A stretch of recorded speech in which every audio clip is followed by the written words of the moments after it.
تو میں عرض کر رہا تھا 3 طرح کے بندے ہیں میرے بھائی. ایک وہ جن کی آپ نے خامیاں سرے سے دیکھنی نہیں ہے, خوبیاں ہی دیکھنی ہیں. یہ وہ ہیں جن کا آپ سے کوئی لینا دینا نہیں ہے. اسی کی ایک مثال سامنے آئی. مدارس میں کیا ہوتا ہے, ہم مدارس کے ماحول کو زیادہ جانتے ہیں نا. مدارس میں اکثر یہ ہوتا ہے, اب یہ آپ کا ٹاپک نہیں ہے, یہ مولاناؤں کا ٹاپک ہے. مدرسے کے محتمم جو ہوتا ہے نا, اس کو اگر وہ دیکھ لینا 4 ٹیچروں کو وہاں بیٹھے ہوئے ہیں تو 99% اس کو یہ گمان ہوتا ہے میری غیبت ہو رہی ہوگی. سمجھ رہے؟ بلکہ یہ تو اداروں میں بھی ہوتا ہے, صرف مدرسے میں نہیں ہوتا.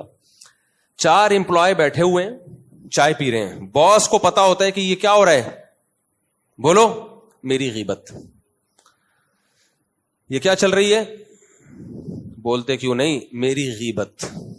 ہر جگہ جس کے ہاتھ میں بھی کوئی مینجمنٹ ہے, کوئی انتظام ہے نا, تو ماتحتوں کا فرض ہے کہ اس میں کیڑے نکالیں. اس کے بغیر روٹی ہضم ہوتی نہیں ہے. یہ دنیا کا ایک اصول بن چکا ہے. یہ صرف ہم بہو ساس پہ نہیں ہے کہ بہو جہاں بیٹھی ہوگی ساس کی غیبت کر رہی ہوگی. یہ ساس ایک کردار ہے, کیریکٹر ہے. محتمم بھی ساس ہوتا ہے. یہ ساس صرف ساس نہیں ہوتی. جو مدرسے کا ناظم ہے وہ ماتحتوں کے لیے کیا ہے, ساس. اور یہ جتنے ماتحت ہیں, ٹیچرز, یہ سب اس کی کیا ہیں, بولتے کیوں نہیں, بہویں. کمیٹی کا صدر ساس ہوتا ہے اور نیچے ماتحت کیا ہوتے ہیں, بہویں. اور باقی سارے نمازی وہ بہوؤں کی بہویں. سب غیبتیں چل رہی ہوتی ہیں, سب. وہ اس کی غیبت, وہ اس کی غیبت, وہ اس کی, ابے یہ کیا ہو رہا ہے, ابے یہ کیا ہو رہا ہے, یہ پنکھا اس پہ کیوں خرچہ کر دیا, یہ پنکھا کیوں لگا دیا, یہ اپنے باپ کے پیسوں سے لائے پنکھا, چندوں کے پیسوں سے لگا دیا, یہ کرسی کیوں لے لی, یہ کیوں بنا دیا, وہ کیوں بنا دیا, یہ ٹینک ادھر کیوں بنا دیا, ادھر کیوں نہیں بنایا. مدرسوں میں تو اتنا زیادہ ہوتا ہے کہ آپ کی سوچ. ہم تو مدرسوں میں رہے ہیں نا.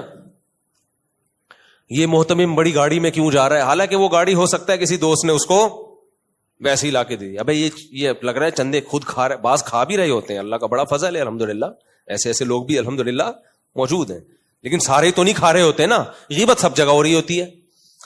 اچھا, جو کھا رہے ہوتے ہیں ان کی ہوتی نہیں ہے غیبت, کیونکہ وہ کھلا بھی رہا ہوتا ہے. جس محتمم کی غیبت ہو رہی ہے نا, سمجھ لو یہ ایماندار ہے. جس کی نہیں ہو رہی نا, پورا مدرسہ بالکل سیٹ چل رہا ہے, سمجھ لو کھانچے نیچے تک جا رہے ہیں. سمجھتے ہو کہ ہم اتنے بیوقوف ہیں نہیں جتنا لوگ ہمیں سمجھتے ہیں. ہمیں سب پتا ہے ہو کیا رہا ہے مارکیٹ میں, دفتروں میں, یہ اسکولوں میں. جتنے ٹیچر ہیں اسکولوں میں کہیں جمع ہو, چائے پی رہے ہوں, تو سمجھ لو کہ ہیڈ ماسٹر کی غیبتیں چل رہی ہیں. کالج میں جہاں بھی سارے جو بھی فیکلٹی ممبرز ہیں جمع ہوتے ہیں نا, تو سمجھ لو کہ پرنسپل کی, بولو, غیبت چل رہی ہے. اور وہ غیبت کیا ہوتی ہے, وہ بھی میں آپ کو اسٹائل, جو جس اسٹائل میں چلتی ہے وہ اسٹائل میں بتا دیتا ہوں, تاکہ آپ کو یقین آ جائے کہ میں جھوٹ نہیں بول رہا, میں بالکل سچ بول رہا ہوں. وہ یہ چل رہی ہوتی ہے دفتروں میں, ابے اس کو دیکھو 2 ہفتے پہلے آیا ہے, اس کی تنخواہ ہم سے زیادہ, ہم یہاں 20 سال سے رگڑے لگا رہے ہیں.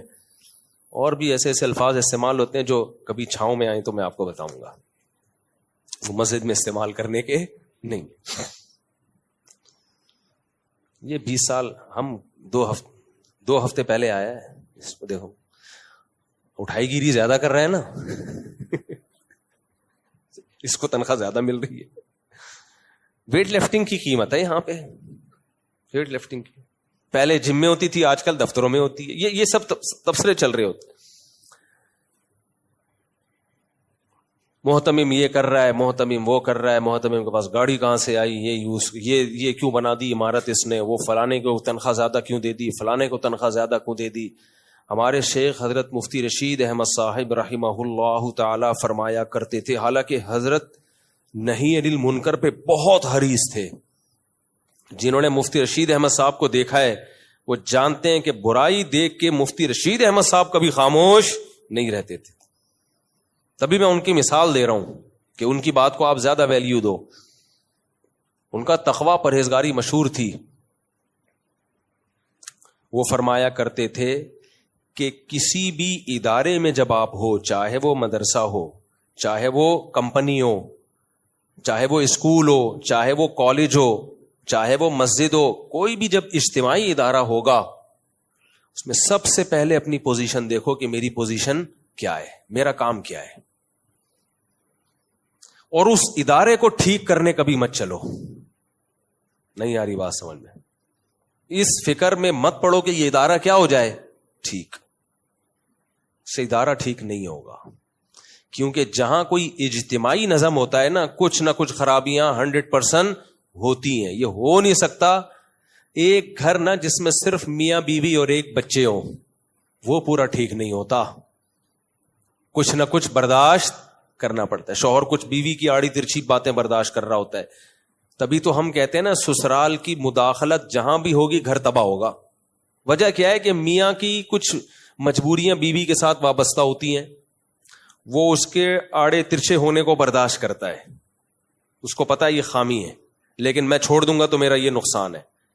عورت کی بھی کچھ مجبوریاں ہوتی ہیں شوہر کے ساتھ, اسے پتا ہوتا ہے میرے شوہر میں خرابیاں ہیں, لیکن میں اس سے جان چھڑا لوں گی تو مجھے جو فائدے حاصل ہو رہے ہیں وہ حاصل نہیں ہوں گے. لہذا وہ دونوں کمپرومائز کر رہے ہوتے ہیں. جب بھی کوئی تیسرا کباب میں ہڈی بنتا ہے, چاہے وہ شوہر کی ماں ہو, شوہر کا باپ ہو, شوہر بیوی کی ماں ہو, بیوی کا باپ, اس کے بھائی, اس کی بہنیں, تو وہ خامیاں دیکھ رہے ہوتے ہیں کیونکہ ان کی کوئی ضرورت دونوں سے وابستہ نہیں ہوتی. ان کو کوئی نقصان نہیں ہوتا کہ یہ دونوں میں علیحدگی ہو جائے, ان کا کوئی کچھ نہیں جا رہا ان کا. لہذا ہمیشہ کباب میں ہڈی کون بنتا ہے؟ طلاق دلوانے میں زیادہ کردار کس کا ہوتا ہے؟ رشتہ داروں کا. تبھی میں جو میاں بیوی ہوتے ہیں ان کو بولتا ہوں ڈالو ہی نہیں بیچ میں رشتہ داروں. سمجھتے ہو کہ نہیں سمجھتے؟ کیونکہ وہ آپ کی مجبوریاں تھوڑی ہوتی ہیں کہ ان کے کس پہ کیا گزرے گی, کیا ہوگا, وہ تو دیکھ رہے ہوتے ہیں یہ خرابی تو یہ کیوں برداشت کر رہے ہو, ہم تو ایسے نہیں تھے. اب ساسیں اکثر کہہ رہی ہوتی ہیں ہم نے تو تمہارے ابا کی ایسی خدمت کی ہے, کھڑے رہتے تھے بت بن کے ان کے پاس, جب بولا یعنی ان کو بتانے کی بھی ضرورت نہیں پڑتی تھی کہ چائے چاہیے, ان کے موڈ دیکھ کے پتا چلتا تھا ٹھنڈے پانی کی ضرورت ہے یا گرم پانی کی ضرورت ہے. ان کو موڈ سے پتا چلتا تھا, بہت ٹھنڈے ہیں تو گرما گرم پلا دو تاکہ تھوڑے ہیٹ پہ آ جائیں گے, اور بہت گرم ہوئے ہوئے تو کیا پلا دو, ٹھنڈا پانی. ہم تو ان کے موڈ سے اندازہ ہو جاتا تھا.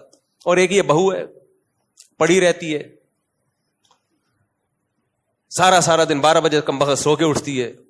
او بھائی جو سو کے اٹھتی 12 بجے ہے تو اس کی میں نقصان آپ کے بیٹے کو ہو رہا ہے نا, تو بیٹا پھوٹے نا منہ سے, وہ چپ بیٹھا ہوا ہے تو آپ بھی چپ بیٹھ جاؤ, کیا خیال ہے؟ اس کا نقصان ہو رہا ہے نا, اس کا گھر تباہ ہو رہا ہے تو چھوڑ دو نا. اور بہو ٹانگ اڑائے گی کس کے کاموں میں؟ وہ بھی کم ہوشیار نہیں ہے, وہ اڑائے گی ساس سسر کے معاملات میں, یہ یوں نندوں میں یہ یوں ہے. بھائی بس کرو یار. تو ادارے بھی تباہ ہوتے ہیں, ملک بھی تباہ ہوتے ہیں.